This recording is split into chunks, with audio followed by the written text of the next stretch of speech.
बिस्मिल्लाहिर्रहमानिर्रहीम। अच्छा, नेक्स्ट हमारा टॉपिक है मोड्स ऑफ वाइब्रेशन के। जो पीछे हमने बात की थी शुरू में इंट्रोडक्शन में भी, कि जो वाइब्रेशन मोड है आईआर स्पेक्ट्रम के अंदर, जो वाइब्रेशन जो पाई जाती है वो या स्ट्रेचिंग है या बेंडिंग है। अच्छा, अब स्ट्रेचिंग और बेंडिंग वाइब्रेशंस ये कैसे होती हैं, इनकी आगे फर्दर टाइप्स कौन कौन सी है ये हम बात करेंगे। दूसरी हम बात करेंगे कि मुख्तलिफ बैंड्स जो इनके अलावा है। एक तो स्ट्रेचिंग, किसी बांड की स्ट्रेचिंग आ गई, फ्रीक्वेंसी होगी, या उसकी बेंडिंग वाइब्रेशनल फ्रीक्वेंसी हो गई, तो उनकी वजह से पीक्स हमारे पास स्पेक्ट्रम में आ जाती हैं। उसके अलावा भी कुछ और पीक्स भी आती हैं जो हमारी रूटीन से हट के आ रही होती है, तो वो कौन कौन सी टाइप्स हैं और बैंड्स हैं और उनके आने की क्या वजूहात है, वो सारी डिस्कशन हम इस टॉपिक के नीचे करते हैं। तो पहली पॉइंट आ जाता है ये। अच्छा, ये आपका पेपर के पॉइंट है उसके हवाले से। ये शॉर्ट भी बन, अपना लॉन्ग क्वेश्चन भी बन सकता है। इसके मोड्स मोड्स भी और सारे वो डिफरेंट जो बैंड्स है इन दोनों को मिला के ना, यहाँ से स्टार्ट होगा मोड्स ऑफ स्ट्रेचिंग बेंडिंग, और फिर आगे ये मुख्तलिफ बैंड जो उसमें बन रहे होते हैं, तो यहाँ तक जो है वो पूरा एक लॉन्ग क्वेश्चन भी बन सकता है।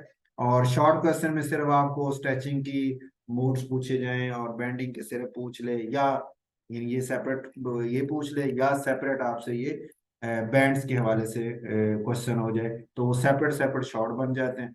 और इकट्ठे पूछ लें तो वो लॉन्ग क्वेश्चन भी बन जाते हैं। बाकी हम इसको डिस्कस करेंगे, इस डिस्कशन के दौरान जितनी बातें हम करेंगे उसमें काफी सारे आपके एमसीक्यूज भी हो जाते हैं।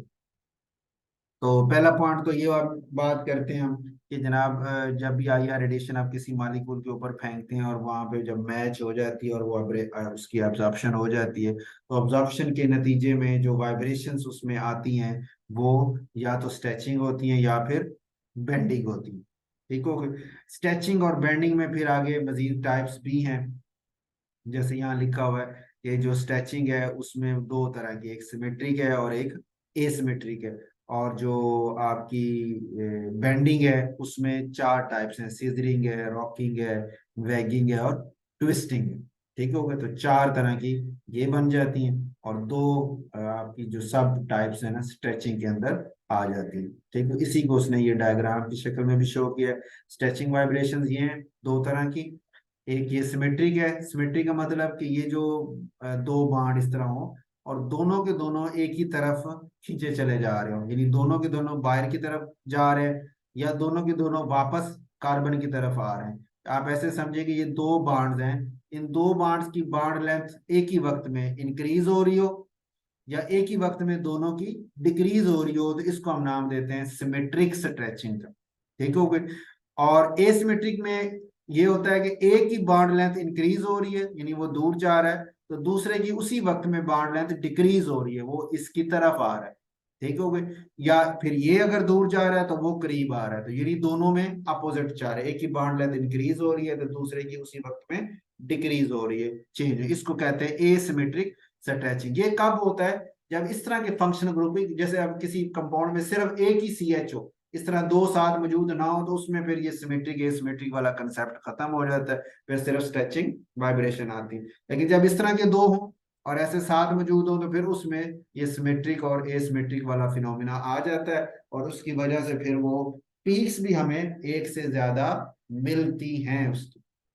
मतलब आपको उसकी पीक्स एक ही वक्त में दो तरह की मिलेंगी। एक आपको उसकी सिमेट्रिक स्ट्रेचिंग की वजह से मिलेगी, एक आपको एसिमेट्रिक स्ट्रेचिंग की वजह से मिलेगी। जैसे ये इसने सी एच की एग्जांपल दी है, इसकी सिमेट्रिक स्ट्रेचिंग जो है वो 2853 पे आती है, और इसकी जो एसिमेट्रिक स्ट्रेचिंग है वो 2926 पे आ रही होती है।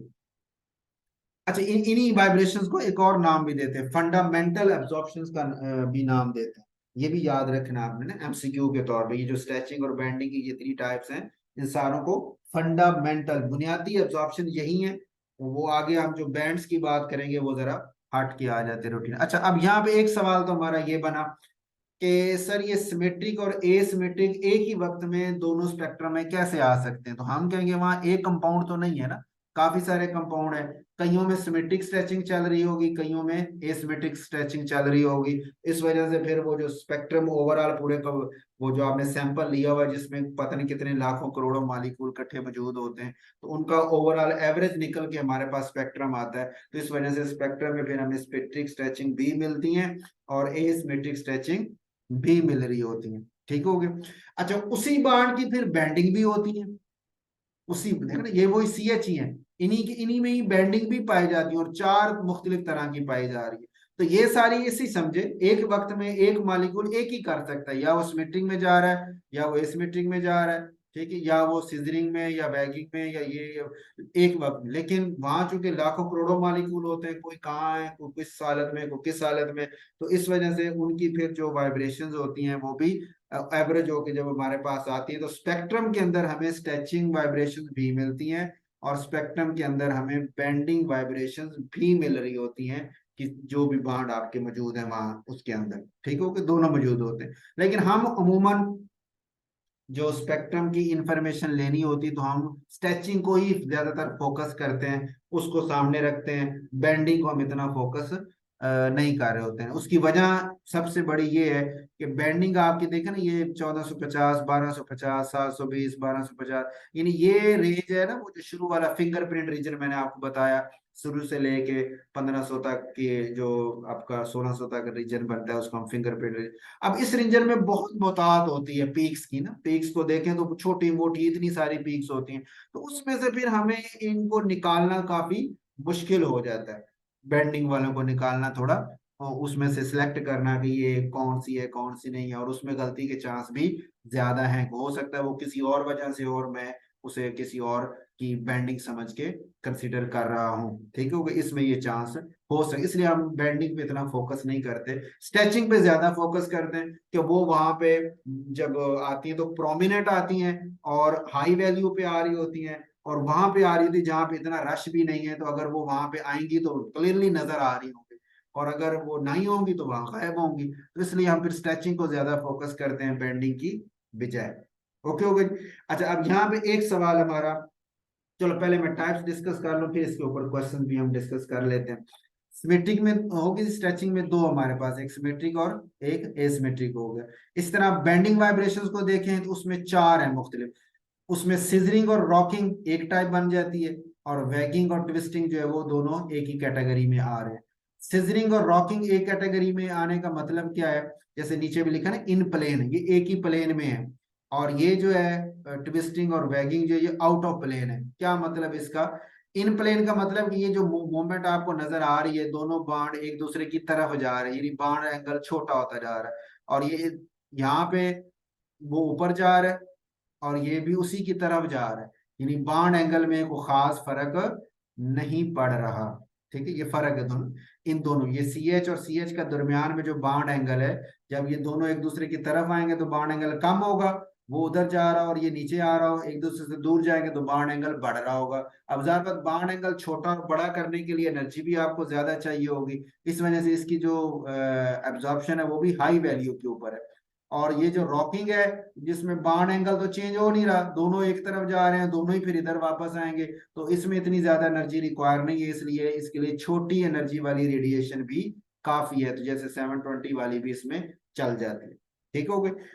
और जो वैगिंग और ट्विस्टिंग है ये कहलाती है out of plane. Out of plane इस तरह है कि एक बाण, ठीक है ना, ये नीचे वाला ट्विस्टिंग को देखें तो एक बाण सी एच का अगर इधर ये जो बॉक्स आपको नजर आ रहा है वो प्लेन को शो करने के लिए, एक उस प्लेन से इस तरफ जा रहा है, दूसरा उस प्लेन से उस तरफ जा रहा है, यानी प्लेन उनके बदल रहे हैं ना, प्लेन से बाहर जा रहे हैं, इसलिए आउट ऑफ प्लेन इसको बोलते हैं। तो ट्विस्टिंग में आउट ऑफ प्लेन है, 1250 पे आती है सी एच की।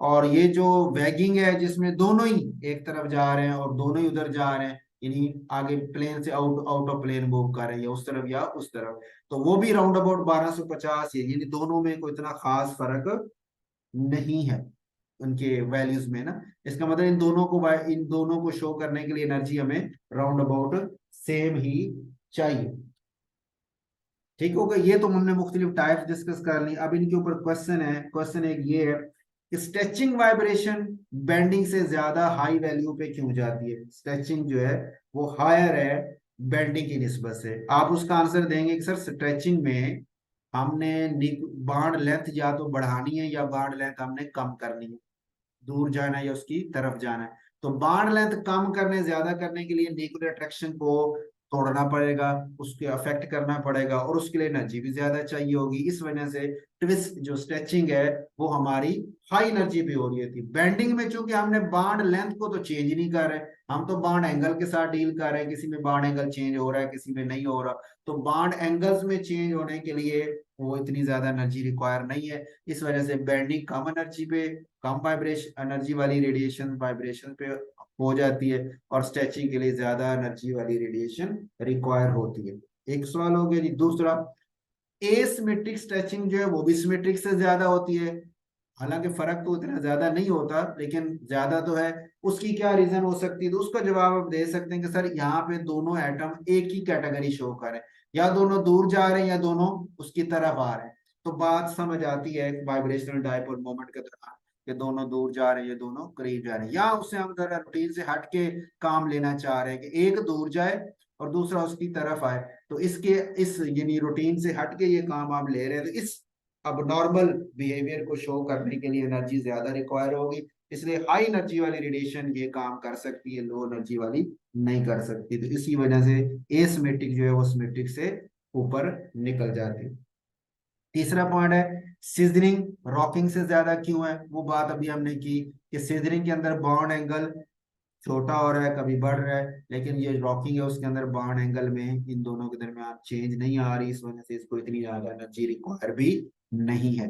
बॉन्ड एंगल चेंज करना है तो एनर्जी ज्यादा चाहिए होगी ना, क्योंकि वो जो कार्बन sp3 हाइब्रिडाइजेशन है तो एक 109.5 डिग्री का उसका एक एंगल फिक्स है, वहां पे वो मौजूद है नॉर्मल एंगल पे। आप उसे खींच के दूर ले जाना चाहें या खींच के करीब करना चाहें तो वो तो ठीक होएगा, वो तो अपने आप को नॉर्मल पे लाने की कोशिश करेगा। तो इस काम के लिए फिर आपको एनर्जी ज्यादा लगानी पड़ेगी उनको एक दूसरे के करीब लाने के लिए, उन लूप्स को एक दूसरे से दूर ले जाने के लिए। तो इस वजह से इसमें एनर्जी हमारी ज्यादा चाहिए होती है सीजरिंग के अंदर रॉकिंग की निस्बत। और वैगिंग, दोनों वैगिंग और ट्विस्टिंग ये दोनों ऑलमोस्ट सेम ही है। उसकी वजह क्या है कि बाड एंगल चेंज हो रहे हैं और वो दोनों में ही हो रहे हैं। जैसे इसमें भी देखें, ये इधर मूव करता है उधर मूव करता है तो ये नीचे वालों के साथ बाड एंगल चेंज हो रहा है, और उसमें भी जब ये ऊपर नीचे मूव करते हैं तो बाड एंगल नीचे वालों के साथ उनके भी डिस्टर्ब हो रहे होते हैं। तो बाड एंगल की चेंजिंग चूंकि दोनों में सेम ही है तो राउंड अबाउट एनर्जी भी दोनों में सेम ही रिक्वायर होती है। इस वजह से हमारे पास इन दोनों की जो एब्जॉर्प्शन की वैल्यूज हैं वो एक जैसी ही आती है।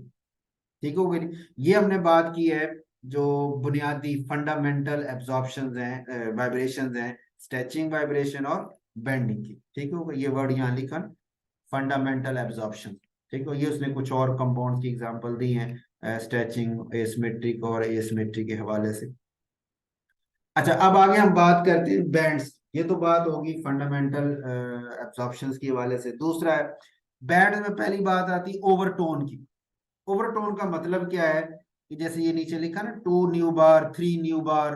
ठीक है, इसका मतलब ये है कि आपकी जो फ्रीक्वेंसी है फंडामेंटल फ्रीक्वेंसी वो थी न्यू बार, बुनियादी जिसके साथ हुआ वो न्यू बार, वेव नंबर उसका ना न्यू था। तो अब ये 2 न्यू बार का मतलब है कि ओवरटोन उसका या तो डबल होगी, 2 गुना होगी, या 3 गुना होगी। इसका क्या मतलब?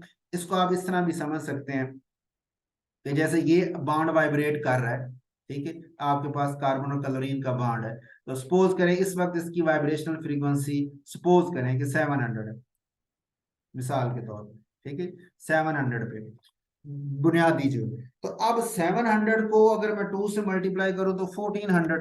तो इसकी अगली जो आपको बैंड नजर आएगा स्पेक्ट्रम के अंदर, एक तो 700 पे पीक नजर आ रही होगी ना, वो तो इसकी बुनियादी होगी स्ट्रेचिंग की वजह से, और एक आपको 1400 पे भी इसकी छोटी सी पीक नजर आ सकती है। वो उसकी किस वजह से? ओवरटोन की वजह से। ठीक है, अब आप कहेंगे सर 1400 पे जाने का मतलब क्या है, फिजिकली इसका क्या मतलब है? तो आप ऐसे समझे कि पहले ये मूव कर रहा था 10 किलोमीटर की स्पीड से, मैं मिसाल दे रहा हूँ, ये वाइब्रेशन जो उसकी चल रही थी वाइब्रेशनल फ्रीक्वेंसी, वो सपोज करेंगे 10 की उसकी वैल्यू थी। ठीक है, 10 किलोमीटर फी सेकंड के हिसाब से वो वाइब्रेट कर रहा था, फर्ज कर रहे। अब आप जब उसको देंगे हाई एनर्जी देंगे। अब आपने हाई एनर्जी वाली रेडिएशन दी है, वो दी है जो उसको 10 से उठा के 20 पे पहुंचा देती है, यानी उसका एनर्जी लेवल, यानी ये अब मैं लेवल की शक्ल में बात करूं तो ये एक बुनियादी लेवल था उसका, आपने उसे उसको उठा के यहां तक ले आए। पहली जो उसकी जिसे हम कहते हैं फंडामेंटल वैल्यू, यहाँ पे वैल्यू उसकी ये 700 है, ठीक है, यहाँ पे उसकी वैल्यू। अब आप उसकी इस ये उसकी फंडामेंटल है,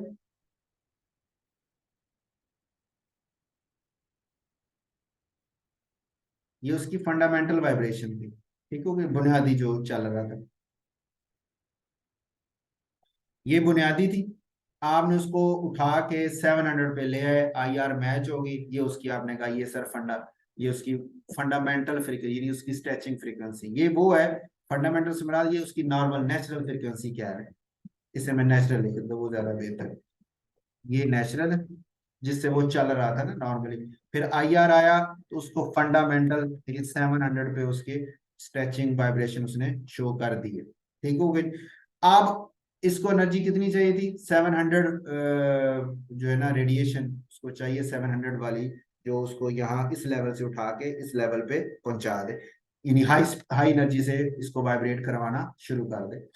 अच्छा, इससे ऊपर भी वाइब्रेशन तो चल सकती है, यहाँ वो चल रहा था 10 किलोमीटर पर सेकंड की स्पीड से नेचुरली, फंडामेंटल उसको उठा के सपोज करेंगे वो करवा दिया, 500 पे उठा दिया मिसाल के तौर पर, 10 से उठा के 50 पे कर दिया, 50 से अब ये चल रहा है, इसकी फंडामेंटल अब जो स्पीड है वो 50 किलोमीटर पर सेकंड कह लें। अब हम क्या करते हैं कि उसको हाई एनर्जी वाली रेडिएशन दे देते हैं, जो उसको 50 से भी उठा के 100 वाली स्पीड पे पहुंचा देती है, यानी ये 700 है तो ये आगे वाला 1400 वाला, ये अब उसकी कहलाएगी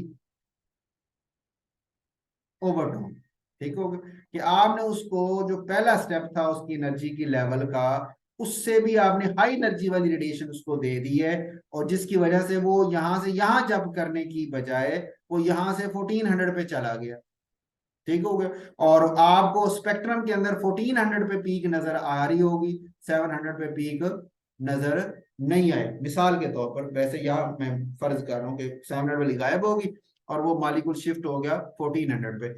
अच्छा, मैंने अब मिसाल इसलिए ली है क्योंकि मालिकुल तो वहां लाखों करोड़ों होते हैं, और लाखों करोड़ों में ये फंडामेंटल जो बुनियादी जिसके होने के चांसेस ज्यादा हैं, वो ज्यादातर मालिकुल यही शो कर रहे होंगे, वो नेचुरल से ये फंडामेंटल तक ही जा रहे होंगे।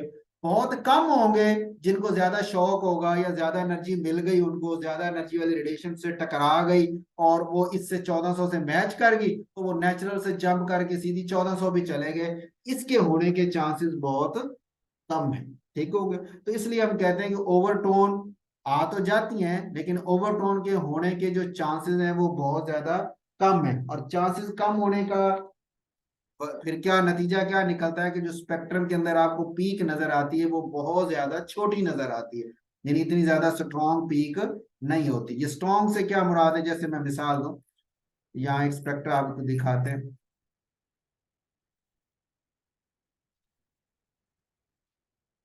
अब जैसे देखें ना ये स्पेक्ट्रा, ये ले ले, ये जो राइट साइड पे मैं देख रहा हूँ सी एच, अब ये इसकी स्ट्रेचिंग है, ठीक हो। अब सपोज करें ये जो छोटी सी पीक है ये ओवरटोन है किसी की उसकी असल तो उसकी पीछे कहीं आई हुई थी वैल्यू ना, तो वो ओवरटोन में यहाँ पे आ गया, तो ये इतनी छोटी सी पीक जो है ना ये ओवरटोन की होती, ठीक हो। अब ये जो पीक्स इतनी बड़ी स्ट्रॉन्ग है और अच्छी खासी क्लियर नजर आ रही है, ये स्ट्रेचिंग वाइब्रेशन है, ठीक हो गया। और ये जो छोटी सी पीक इस तरह नजर आती है उसको हम कहते हैं कि ये किसी की ओवरटोन हो सकती है, जिसकी स्ट्रेचिंग पीछे कहीं आई थी छोटी वैल्यू पे, और इतनी बड़ी उससे आगे बड़ी वैल्यू पे उसकी ओवरटोन भी आ गई है, ठीक हो गया। तो ये हमारे पास इसमें पॉइंट आपका बन जाता है ओवरटोन वाला। तो ओवरटोन क्या है कि ये किसी भी मॉलिक्यूल में जो उसकी स्ट्रेचिंग वाइब्रेशन बुनियादी है फंडामेंटल वो शो करता है, उसका आगे मल्टीपल है, वो 2 से मल्टीप्लाई करके 3 से करके 4 से करके आगे जो भी वैल्यू बनेगी उस पे वो अगर पीक आपको मिलती है उसकी, तो उसको हम ओवरटोन का नाम देते हैं। और उसकी वजह क्या है वो हमने यहाँ देख ली कि असल में जंप यहाँ करना था, लेकिन उसको एनर्जी हमने रेडिएशन हाई एनर्जी वाली दे दी, तो वो जंप करके एक लेवल छोड़ के उससे अगले लेवल पे वो जाके वाइब्रेशन और तेजी से वाइब्रेशन शुरू कर देता है,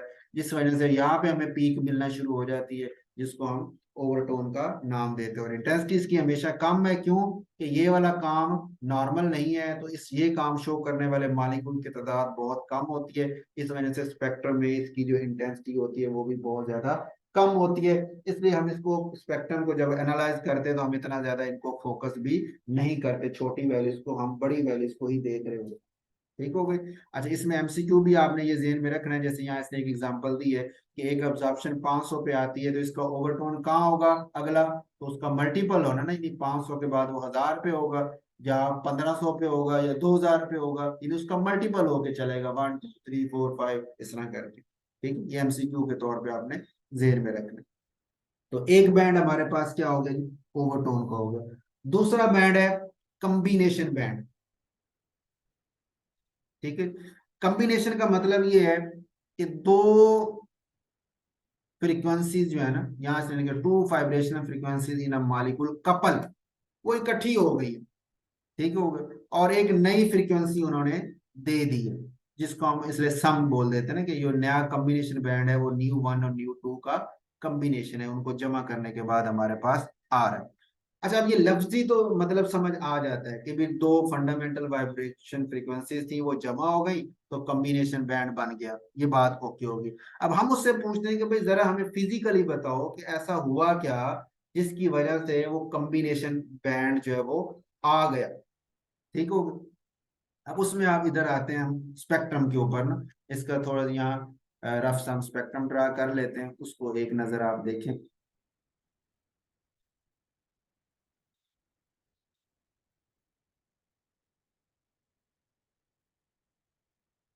ये मैं उसका एक्स एक्सिस ड्रा कर रहा हूँ। ठीक है, ये ऊपर उसके वो होते हैं ना वुमन वाइब्रेशन वगैरह, या उसको ग्राफ हम पूरे की बजाय ना रफली बना लेते हैं। सपोज करें कि कम्बिनेशन बैंड ना होता, तो अगर कम्बिनेशन ना होती तो ये दो पीक्स मेरे पास ऐसे आती।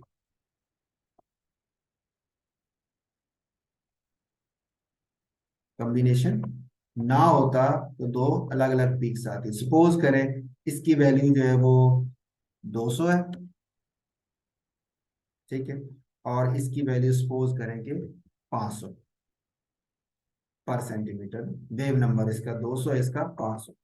अगर ये दो फ्रीक्वेंसी कॉम्बिनेशन बैंड में इन्वॉल्व ना हो, तो एक बाड ऐसा है जिसकी वाइब्रेशन आनी है 200 पे उस मॉलिक्यूल के अंदर, और उस मॉलिक्यूल के अंदर एक बाड ऐसा है जिसकी वाइब्रेशन आनी है 500 की वैल्यू के ऊपर। ओके हो गया याद रख।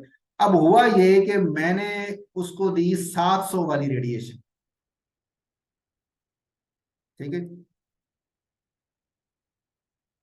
अब मैं इसको इधर शो कर लेता हूँ, रेड सी कर लेंगे। अच्छा, मैंने उसको क्या किया? 700 वाली।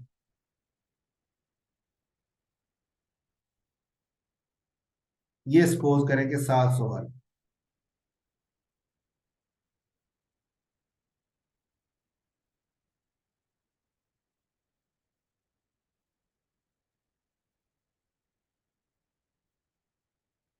इसको मैंने नीचे ड्रा कर लेता हूँ इसी तरह, ताकि वो कंपैरिजन आ जाए।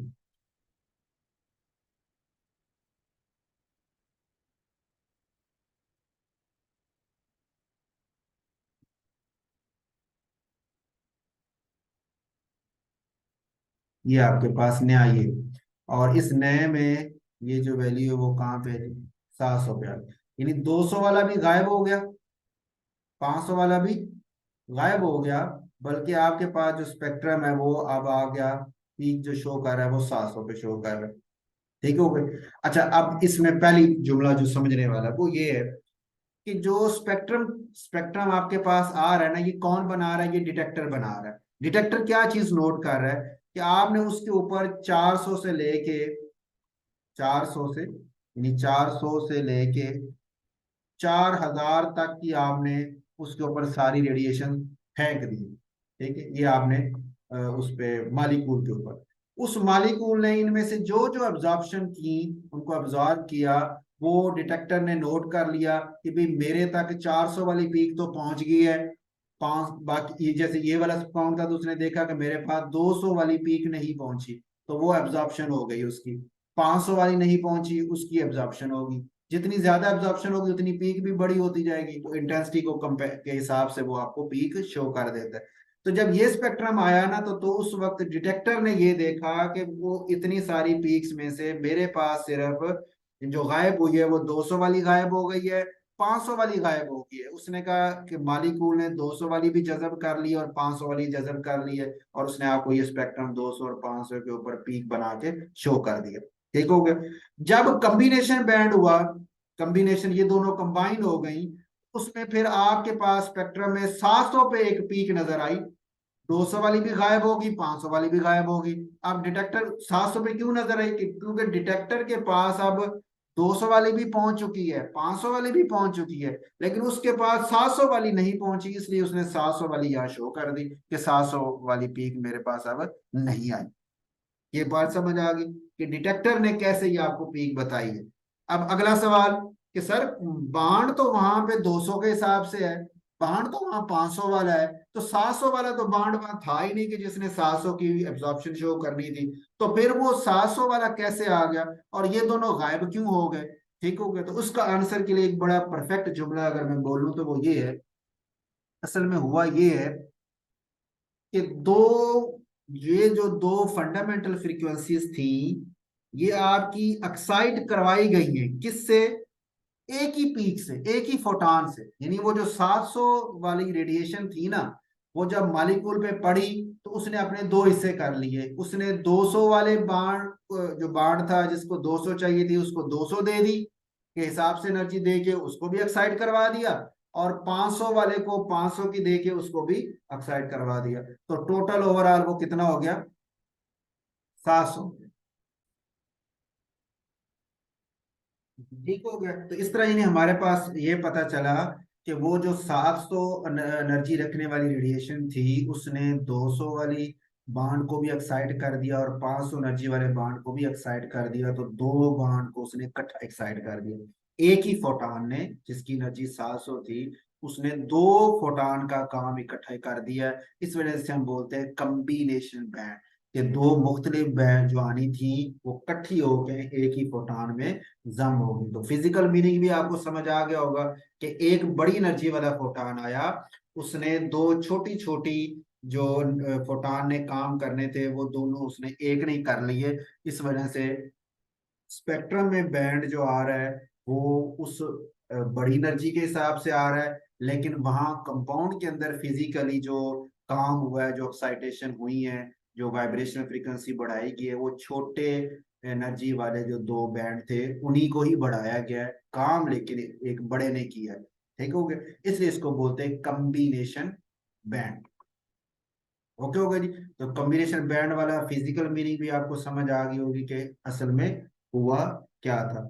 उसके बाद तीसरा है डिफरेंस बैंड के डिफरेंस, जैसे ये लिखा ना, new difference equal to V1 bar minus V2, यानी दो जो बैंड थे उन दोनों का डिफरेंस होके हमें पीक मिलती है। वो जो ओरिजिनल थे वो गायब हो गए, ओरिजिनल जो V1 पे था V2 पे था वो गायब हो गए, और उन दोनों का माइनस होने के बाद हमें एक नई पीक मिलती है। जैसे यहाँ पे V1 और V2 गायब हो जाएंगे, उनके कॉम्बिनेशन से एक नया वेव नंबर आपको मिला, जैसे हमने अभी देखा 200 और 500 गायब हो गए और एक नया 700 वाला मिल गया। उसी तरह यहाँ पे भी है कि जो पुराने थे, जैसे यही समझे 200 और 500 वाले वो गायब हो जाएंगे, लेकिन एक नया बैंड मिलेगा जो इनका डिफरेंस होगा।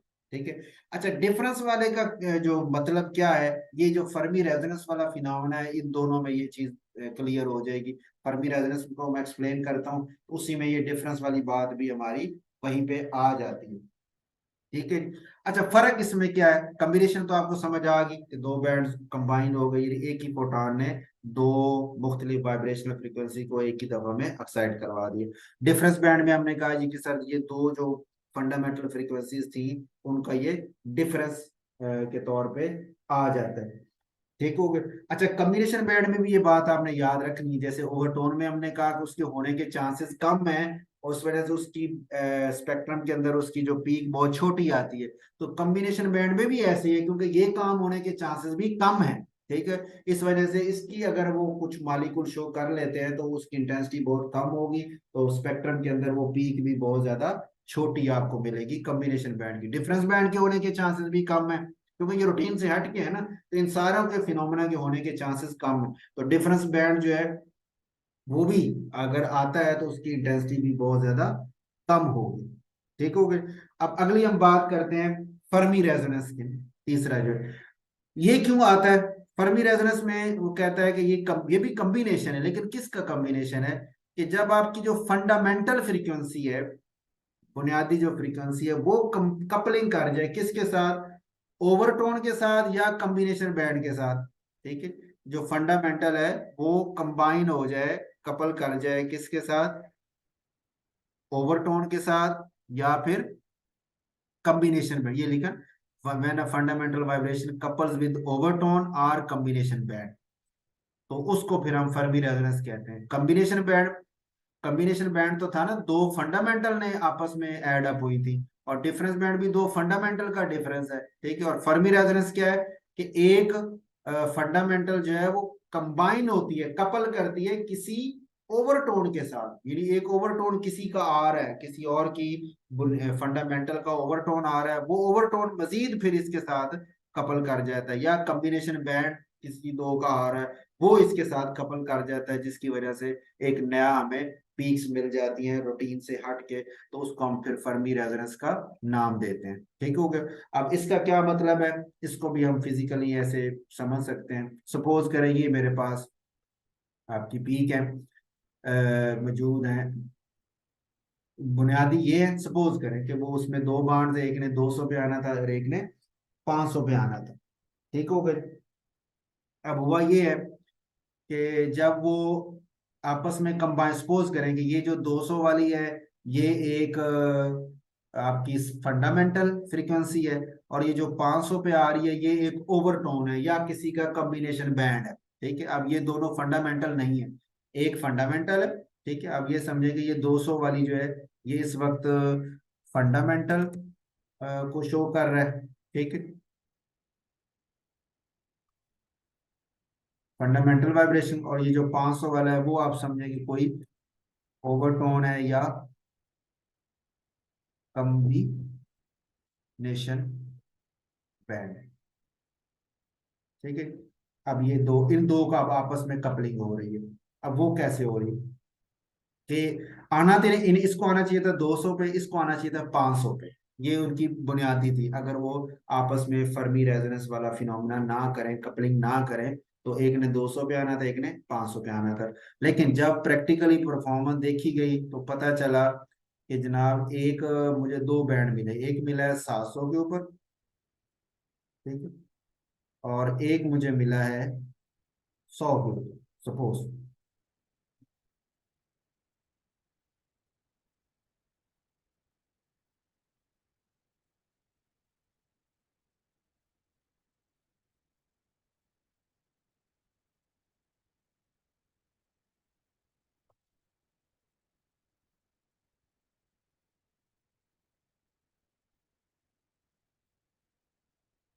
तो इसकी इंटेंसिटी भी मैंने बढ़ा दी है, क्योंकि ऐसा ही होता है जब फर्मी रेजोनेंस होती है ना, तो वो पहले तो वो देखो ना ओवरटोन बहुत छोटा होता है, बहुत कम उसका, लेकिन इसमें वो फिर थोड़ा सा उसकी जो इंटेंसिटी है वो बढ़ जाती है जब वो फर्मी रेजोनेंस का फिनोमेना शो कर लेता है। अच्छा, एक आपको मिल गई जी 700 पे, और एक आपको पीक मिल गई 300 पे। इसे हम नीचे रख लेते हैं, ये 700 पे, और एक को हम समझते हैं कि ये किस पे थी, ये 100 पे। ठीक है, उससे पीछे आ रहे। अब ये फर्मी रेजोनेंस का फिनोमिना। ठीक है, क्या हुआ कि वो जो दो, एक फंडामेंटल 200 पे थी और एक ओवरटोन या कॉम्बिनेशन बैंड किसी का 500 पे आना था, वो अब वहां नहीं है। 500 वाला 700 पे शिफ्ट हो गया है, और 200 वाला 100 पे शिफ्ट हो गया, यानी एक जहां था उससे पीछे छोटी वैल्यू पे चला गया, और जो 500 वाला जहां था वो उससे आगे 700 पे चला गया। ठीक है, एक छोटी पे शिफ्ट हो गया और एक उससे बड़ी पे शिफ्ट हो गया। अब यहाँ पे सवाल है कि ऐसा क्या हुआ। ठीक है, ये तो हो गया ना फिजिकली। अब इसका कि ये दोनों शिफ्टिंग आगे और पीछे होगी, इसकी वजह क्या है ना।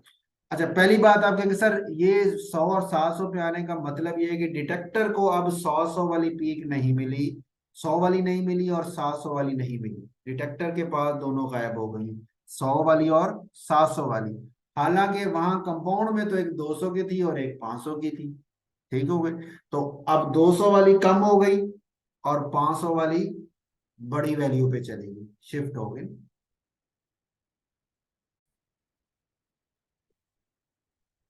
अच्छा, इसको हम थोड़ा सा ना इसको और चेंज कर लेते हैं 600 के साथ। अब ये बेहतर हो जाएगा। अच्छा, अब देखा ना, ये 500 और 200 जमा करें तो 700 है, और 600 और 100 जमा करें तो 700 है। ठीक है, अब ये जुमला जरा गौर से सुनिएगा कि डिटेक्टर को पास एक 200 पे आनी थी पीक और एक 500 पे आनी थी, जो फंडा ओवरटोन या फंडामेंटल था। इन दोनों का कॉम्बिनेशन का मतलब क्या, की वजह से क्या हुआ, या फर्मी रेजोनेंस की वजह से क्या हुआ कि एक 600 वाली मिली, एक 700 वाली मिली। इसका मतलब ये है कि वो जो 600 वाली पीक थी ना, उसने 500 वाला काम भी किया है, 500 वाला काम भी किया है, और उसने 600 में से 500 इधर चले गए, 100 उसने इधर दे दिया। ठीक हो, 100 इस 200 की तरफ शिफ्ट कर दिया। ये बात समझ आ रही कि 600 वाली एब्जॉर्प्शन हुई है ना, 600 वाली पीक डायरेक्टर ने कहा नहीं, मुझे मुझे नहीं मिली। 600 वाली कहाँ गई, उसने 500 वाला काम भी कर दिया, पीछे बचा था 100, 100 उसने इसको दे दिया। अब इसको तो 100 और चाहिए, तो फिर ये होगा, तो इसने 100 ले लिया, जो पीछे से 100 वाली पीक आ रही थी, रेडिएशन आ रही थी, वो इसने जज़ब कर ली। इसे 100 600 की तरफ से मिल गया, 100 वाली पीक इसने खुद जज़ब कर ली, तो मिला के 200 हो गया, 200 वाला काम हमारा पूरा हो गया। लेकिन काम करने वाला अब कौन है, एक 100 है और एक 600 वाली रेडिएशन है, 200 वाली और 500 वाली नहीं है। तो चूंकि यही काम 100 वाले ने किया और 600 वाले ने किया है, इस वजह से ओवरऑल हमारे पास जो डिटेक्टर नोट करता है, तो उससे पीक 200 और 500 पे अब नहीं मिलती, एक 100 पे मिलती है और एक 600 पे मिलती है। इस फिनोमिना को हम बोलते हैं फर्मी रेजोनेंस। ठीक हो गया। और पीछे मैंने बात की थी डिफरेंस बैंड भी इसी से ही निकल आएगा। अब ये डिफरेंस ही आ रहा है ना, देखा ना, वो जो 200 पे आनी थी वो आपको 100 पे मिल रही है, यानी 100 का फर्क पड़ गया। 100 किधर गया, वो माइनस हो गई है। वो माइनस क्यों हो गई है, कि वो इधर से मिला था ना 100 उसको, तो 200 में से 100 माइनस किया तो 100 बचा, तो 100 का बैंड मुझे मिल गया। इसी तरह ये 500 है, तो इसमें 100 प्लस हुआ है, तो 600 वाला मिल गया। तो यानी ये वाला कॉम्बिनेशन की तरफ चला गया और ये वाला डिफरेंस की तरफ चला गया। डिफरेंस की वजह से ये 100 पे आ गया, और ये कॉम्बिनेशन की वजह से 500 की बजाय उससे आगे 600 पे शिफ्ट हो गया। तो यानी एक ने कॉम्बिनेशन की तरफ मूव कर लिया, एडिशन की तरफ, और एक जो है वो उसकी तरफ चला गया, डिफरेंस की तरफ चला गया। तो दोनों को इकट्ठे को हम यहाँ पे फिर फर्मी रेजोनेंस का नाम दे रहे हैं। ठीक हो गई। तो ये ओवरऑल हमारे पास फर्मी रेजोनेंस की बैंड्स की डिस्कशन होगी। तो पेपर के वाले से आपका पॉइंट डिस्कस हो गए कि लॉन्ग क्वेश्चन हो तो ये सारों को बन सकता है, बैंड्स भी और फंडामेंटल भी, और अलग अलग शॉर्ट हैं। और यही पॉइंट्स इनके एमसीक्यूज भी हो सकते हैं कि फला बैंड अगर ये हो फंडामेंटल, तो ओवरटोन क्या होगी। ठीक हो गई। इसी वाले से क्वेश्चन भी आपको मैंने शेयर किए हुए हैं, तो क्वेश्चन को आप सामने रख लें, तो वो उसमें काफी हद तक आपके एमसीक्यूज भी आपको क्लियर हो जाएंगे कि कौन कौन से सवाल पूछे जा सकते हैं। ठीक हो गई। और लास्ट एक और पॉइंट इसमें कि ये तो हो गया ना बैंड्स हमारे पास जो नाम के साथ चले, कहते एक और फिनोमिना भी है कि जो रोटेशनल फ्रीक्वेंसी है। ये हम तो हमारी डीलिंग तो सारी वाइब्रेशनल फ्रीक्वेंसी के साथ चल रही है ना आईआर के अंदर। जो रोटेशनल फ्रीक्वेंसी जो उससे कम एनर्जी वाली होती है ना, उससे पीछे चली जाए, थोड़ी एनर्जी वाली रेडिएशन उसको उस इस काम के लिए चाहिए, रोटेशन के लिए, तो वो आईआर एक्टिव नहीं होती। ठीक है, वो मॉलिक्यूल के अंदर रोटेशनल वगैरह हो, लेकिन वो आईआर एक्टिव नहीं होती, तो वो नहीं आती। लेकिन कहता है बाद अब ऐसा होता है कि वो जो स्ट्रेचिंग या बेंडिंग होती है आपकी, वो एडिशनल फाइन स्ट्रक्चर हमें उनका जो है ना मिलता है। उसकी वजह क्या होती है, या यानी उनका जो स्पेक्ट्रम है उसमें एक सिंपल सी पीक की बजाय, जैसे एक स्ट्रेचिंग आनी थी, एक बेंडिंग आनी थी, उसकी बजाय हमें उसके साथ और छोटी मोटी बहुत सारी पीक्स मिल जाती है, यानी आपका जो स्पेक्ट्रम है वो कॉम्प्लिकेट हो जाता है। उसकी वजह क्या होती है, या वो जो पीक आपके पास है या बैंड है वो ब्रॉड हो जाता है, एक थिन बारीक सी पतली सी पीक की बजाय एक चौड़ा सा बैंड बन जाता है। तो उस सारों की वजह क्या हो सकती है कि जो रोटेशनल कपलिंग जो है ना, कि वो जो रोटेशनल फ्रीक्वेंसीज हैं जो आईआर एक्टिव नहीं है, लेकिन वो कपलिंग शो कर लेती हैं आपकी स्ट्रेचिंग या बेंडिंग वाइब्रेशंस के साथ, जिसकी वजह से स्ट्रक्चर भी कॉम्प्लिकेट हो जाता है, स्पेक्ट्रम का जो स्ट्रक्चर होता है। ठीक हो गया। और दूसरा, उसके अंदर जो बैंड्स वगैरह या कुछ पीक्स की ब्रॉड पीक्स आ रही होती हैं, तो वो ब्रॉडनेस की वजह भी ये रोटेशनल कपलिंग हो सकती है। ठीक हो गई। तो ये एक एडिशनल आपने पॉइंट इसमें एमसीक्यू के तौर पे ये इसको भी रख ले। तो यहाँ तक ये हमारे मोड्स ऑफ रेजोनेंस वो अपने वाइब्रेशंस डिस्कस हो जाते हैं।